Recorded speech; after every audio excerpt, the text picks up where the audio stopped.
Study IQ के audio मंथन कार्यक्रम में आपका स्वागत है। इस कार्यक्रम में यूपीएससी और राज्य सिविल सेवा परीक्षा के मेंस एग्जाम को ध्यान में रखते हुए टॉपिक को कवर किया गया है। कार्यक्रम में आज का टॉपिक है पीएम नरेंद्र मोदी की यूएसए यात्रा, संबंधों का नया मोड़। चलिए कार्यक्रम की शुरुआत करते हैं।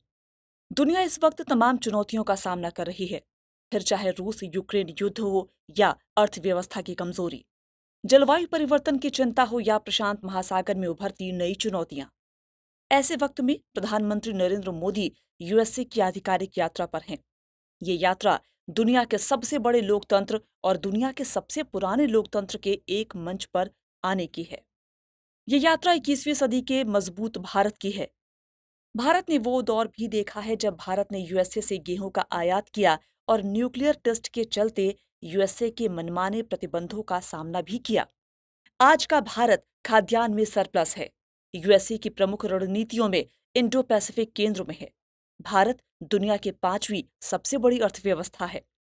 आइए बात करते हैं प्रधानमंत्री नरेंद्र मोदी की अमेरिका यात्रा और उस दौरान चर्चा में रहे प्रमुख मुद्दों की।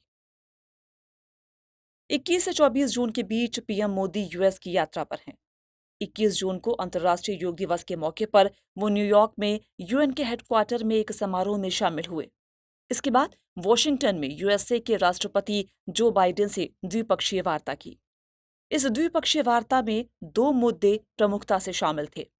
पहला, भारत में लोकतंत्र की स्थिति और दूसरा, यूक्रेन युद्ध। लोकतंत्र के मुद्दे पर पीएम नरेंद्र मोदी ने लोकतंत्र को भारत के डीएनए में बताया, साथ ही देश में किसी भी तरह के भेदभाव को सिरे से नकारा। वहीं यूक्रेन मुद्दे पर दोनों देशों ने शांति प्रक्रिया को आगे बढ़ाने में हर तरह की मदद की बात की। इस मौके पर एक लैंडमार्क एग्रीमेंट भी घोषित किया गया। ये समझौता यूएसए द्वारा भारत को जेट इंजन तकनीक ट्रांसफर करने से संबंधित है। समझौते के तहत यूएस भारत को 11 क्रिटिकल जेट इंजन तकनीक ट्रांसफर करेगा। ये डील यूएसए की जनरल इलेक्ट्रिक और भारत की हिंदुस्तान एरोनॉटिक्स लिमिटेड के साथ घोषित की गई है। समझौते के मुताबिक जेट इंजन का प्रोडक्शन भारत में किया जा सकेगा। इस समझौते से भारत दुनिया का 5वां देश बनेगा जो जेट इंजन का निर्माण कर सकेगा। दरअसल भारत वर्तमान में ज्यादातर रशियन फाइटर जेट का प्रयोग कर रहा है, जो कि पुराने हो रहे हैं। अमेरिकी तकनीक हासिल होने से भारत स्वदेशी जेट इंजन का निर्माण कर सकेगा। इस मौके पर दोनों देशों के रक्षा मंत्रालयों ने एक इनोवेशन प्लेटफॉर्म इंडस एक्स भी लॉन्च किया। इसका मकसद दोनों देशों के बीच रक्षा औद्योगिक संबंधों को बढ़ावा देना है।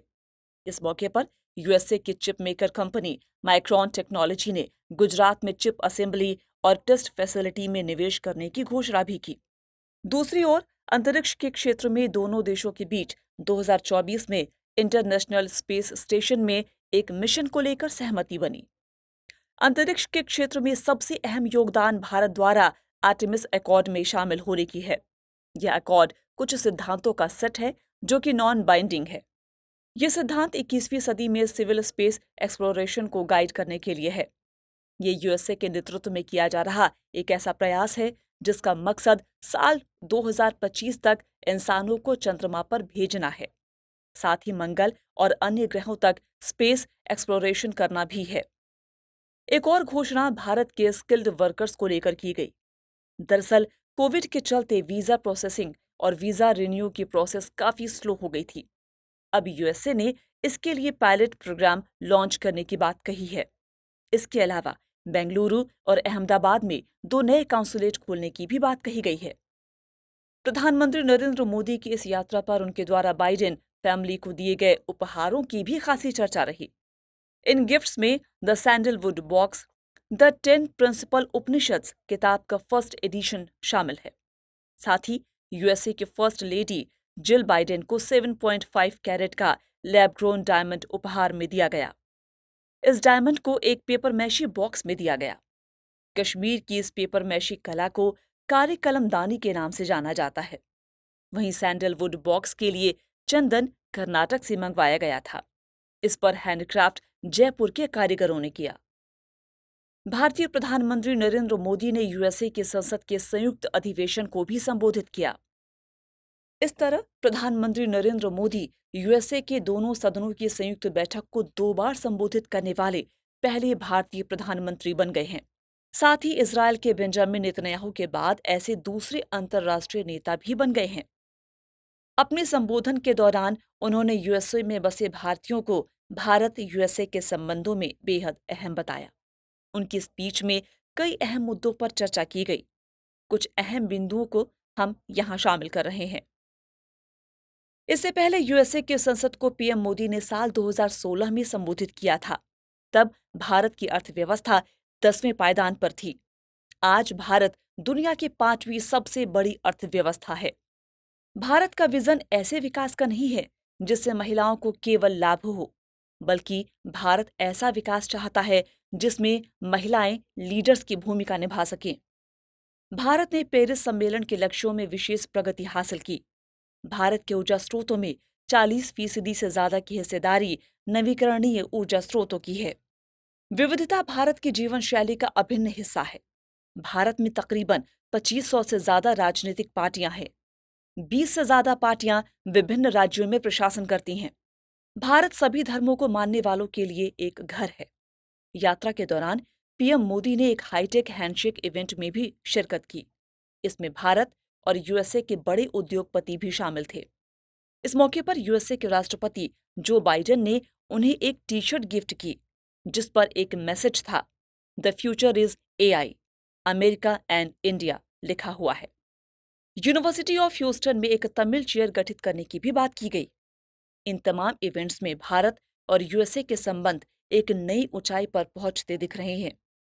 निवेश और अन्य मुद्दों पर सहयोग दिखाता है कि भारत यूएसए के लिए चीन को काउंटर करने का एक जरिया भर नहीं है। हालांकि कुछ मामलों में चुनौतियां इस यात्रा के दौरान साफ नजर आईं। मसलन यूएसए के पूर्व राष्ट्रपति बराक ओबामा की भारत में अल्पसंख्यकों को लेकर की गई टिप्पणी, यूएसए के 70 के करीब लॉ मेकर्स द्वारा राष्ट्रपति जो बाइडेन को पीएम मोदी की यात्रा पर असहमति पत्र लिखकर देना, यूएसए के कुछ समूहों द्वारा भारत के मानवाधिकार रिकॉर्ड पर सवाल उठाया जाना। इस पर कुछ विशेषज्ञों का मानना है कि यूएसए की विदेश नीति मानवाधिकारों के मुद्दों पर निर्भर नहीं करती, बल्कि यूएसए के हितों पर निर्भर करती है। वर्तमान में यूएसए के सामने चीन की बढ़त चिंता का विषय है। यूएसए भारत के साथ अपने संबंधों को मजबूत करके चीन को काउंटर करना चाहता है। विदेश नीतियां हमेशा ही राष्ट्रों के हितों के मुताबिक संचालित होती रही हैं, लेकिन भारत जैसा संप्रभु देश किसी दूसरे देश के हितों को साधने का जरिया नहीं बन सकता। ऐसे में भारत को यूएसए के साथ अपने संबंधों में केवल यूएसए के हित और आपसी सहयोग के बीच एक गहरी लकीर खींचनी होगी। आइए अब देखते हैं कि प्रधानमंत्री की इस गर्मजोशी यात्रा और चर्चा में चुनौतियों के बीच क्या आगे की राह हो सकती है।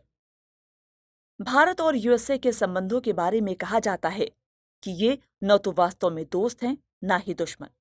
दोनों देशों के संबंधों में लगातार उतार चढ़ाव देखने को मिला है। यह भारत के कूटनिरपेक्ष रुख से लेकर कोल्ड वॉर के दौरान चले अलग अलग रास्तों से होकर वर्तमान संबंधों तक पहुंचा है। 21वीं सदी में भारत यूएसए की भू राजनीति और वैश्विक रणनीतियों के लिए बेहद अहम है। दोनों लोकतांत्रिक देशों के बीच बढ़ते संबंधों को 21वीं शताब्दी की एक परिभाषित साझेदारी के रूप में देखा जा सकता है। अंतर्राष्ट्रीय संबंधों की दुनिया में एक कहावत है, वैश्विक युग में विजय इस बात पर निर्भर करती है कि किसकी कहानी जीतती है, न कि इस बात पर कि किसकी सेना जीतती है। निष्कर्ष के तौर पर हम कह सकते हैं कि वर्तमान युग में अकेले सैन्य ताकत से मजबूती हासिल नहीं होती। सॉफ्ट पावर के मामले में बढ़त हासिल करने से ही वैश्विक मजबूती हासिल हो सकेगी। भारतीय प्रवासियों का यूएसए की धरती पर बढ़ता प्रभाव सॉफ्ट पावर में भारत को मजबूत बना रहा है, जो कि भारत की कहानी की धाक आईटी से लेकर राजनीति के गलियारों तक पहुंचा रहा है। इस पूरी चर्चा का लब्बो-लुआब ये है कि अमेरिका और भारत अपने संबंधों को रिन्यू करते हुए आपसी सहमति के फैक्टर्स को नया कलेवर देने की तैयारी में है। और आइए अब नोट करते हैं इस विषय से जुड़ा आज का सवाल। क्या आपको लगता है कि भारत यूएसए के संबंध 21वीं सदी में वैश्विक जरूरत हैं, दोनों देशों के बीच हालिया संपर्क के विशेष संदर्भ में टिप्पणी कीजिए। उम्मीद है आज का ये टॉपिक आपको आपकी यूपीएससी की तैयारी में काफी मददगार साबित होगा।